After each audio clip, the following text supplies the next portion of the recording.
Hello there. So, you want to know how you can simply go ahead and spot speed checks before you even cross them on your map? This is going to be the only video that you'll ever need to watch on the internet. So, with that being said, let's just get straight into the video. So, in order to do that, all you need to do is simply go ahead and download and install this application called Waze on your mobile device. Simply go ahead and download and install it through your App Store and click on Open.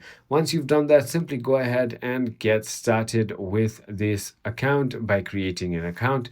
And now you're going to be in this application, as you can see. Now, all you need to do is just look around. It's going to update live as well. So, for example, this icon that you can see right over here on my screen, which is a blue camera icon, is going to be a speed check. So that is exactly what we can spot. As you can see, there is another one and there's another one. Let me show you down the road here. See, there it is, and there's also a couple more here. So that is how you can simply go ahead and spot some speed checks before you even head to it.